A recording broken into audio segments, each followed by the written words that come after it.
Unfortunately for you,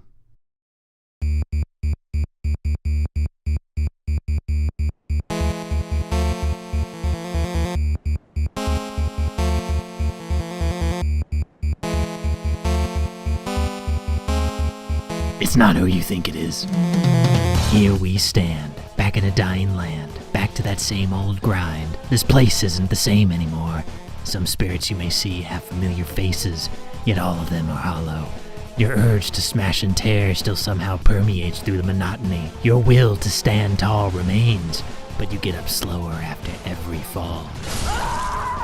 There's this overwhelming sense of existential dread that reaches into the very pit of your being. The struggle to carry on only gets more and more difficult. What happens when you reach the furthest depths of your humanity? For some, it's the blackened dregs of their former selves, unrecognizable when they look themselves in the mirror. For others, it's a seething, impotent rage served with a side of fries that have too much salt.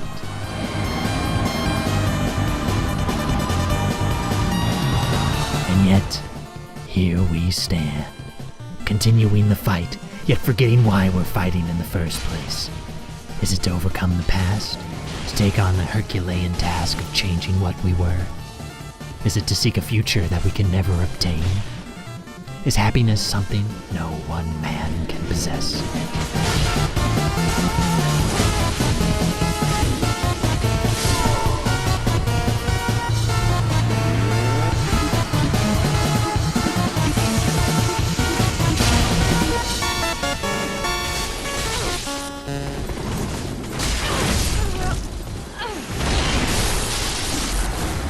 Surprise! I'm a woman now. They call these lands transitory for a reason. But has our fate changed?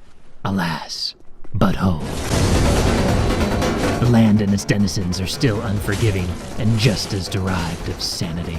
No matter the sex or the orientation, no matter if you can produce poison lactation, something tells us to persevere through the obstacle that is existence itself. But what is our grand prize when we win? Are we even able to win at all? Death is a constant, much like gravity. All it takes is a little push. Or several knives to the colon. And here we are, in a place more dark and foreboding than the new Sonic poster reveal. This pig thinks he can escape the arm of demonetization. The way he moves, he is obviously quite skilled. He must have been trained by Kordeski. Well, surprise, I trained Kordeski. I like my adversaries shaken, not stir. And these nerds think they're cool using their own blood to fight their enemies with. Unbeknownst to them, there's a reason why this button is called L2. Because I'm giving out 2 L's! And would you look at this? The gamers are rising up again. Little did they know the only thing being oppressed here is my square button.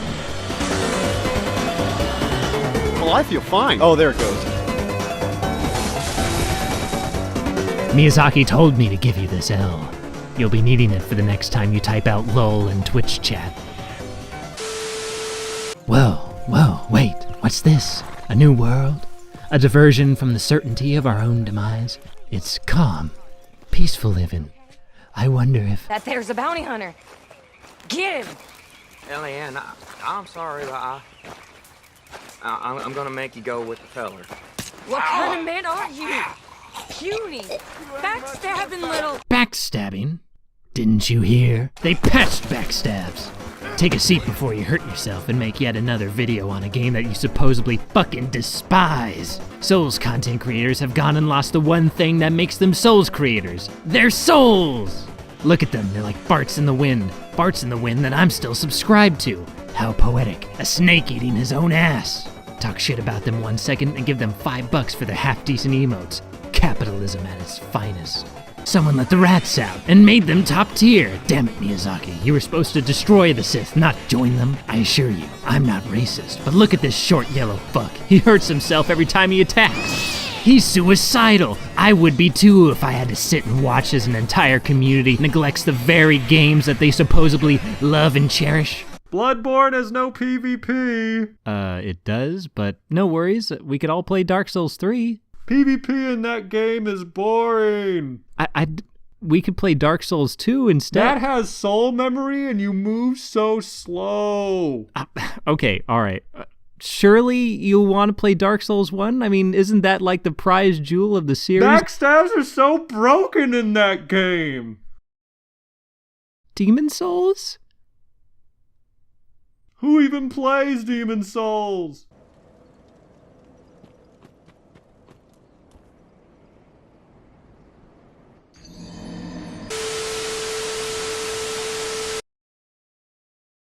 We're in a Souls drought. A Souls depression, if you will. The few remaining that are still playing these games are the ones that either have nothing else to play or can't bring themselves to play anything else. Or maybe a mixture of both. All these few players have is the Souls series and each other. To be frank, we're all waiting for the next Souls game. You, me, the Souls content creators, the Souls streamers, the people on the Reddit, the people who moderate the Reddit. Shout out to the homies in the forums that barely get any love, the lurkers in the Discords, the commenters on YouTube, the players with extremely creative names, the tryhards, the non-tryhards, the invaders, the duelists, the PvEers, the challenge runners, everybody. We're all waiting for what comes next. But that isn't Sekiro. That isn't to say that Sekiro will not be a great game to play. I have no doubts that FromSoft will make an incredible experience with Sekiro. But we all know that it's not the next Souls game. There have been quite a few games that we're playing in the meantime to satisfy our withdrawals. Dead by Daylight, Hunt Showdown, Red Dead Redemption 2, Smash Ultimate, Todd Howard The Definitive Experience. The list goes on. Now, while some of these games are great fun and spectacular in their own rights, we know what we're longing for. What other game out there has the kind of experiences that the Souls games can give you? What other game delivers gameplay in any way similar? There are much better RPGs, much better action games, much better co-op games, much better game narratives, much better PvP games that have fighting game mechanics, and much more difficult games that a journalist would just copy and paste the same Dark Souls comparison and not realize that some of these games were actually released before Dark Souls was even a twinkle in Miyazaki's eye. But which of these games has combined all of these qualities together in the same way that the Souls series has done? That right there, that's why we can't turn away. That's why we keep coming back. That's why there's this empty feeling in our chests, a hole in our heart. We keep looking around for something else to fill that void. And we're all dreading the fact that maybe nothing else can. And so, we find ourselves here, back in a dying land, back to that same old grind. Maybe 2019 will be more generous to us. Regardless if it is or isn't, I'll try to keep that fire lit. It'll never be the same as it used to be, but you never know. We ain't dead yet.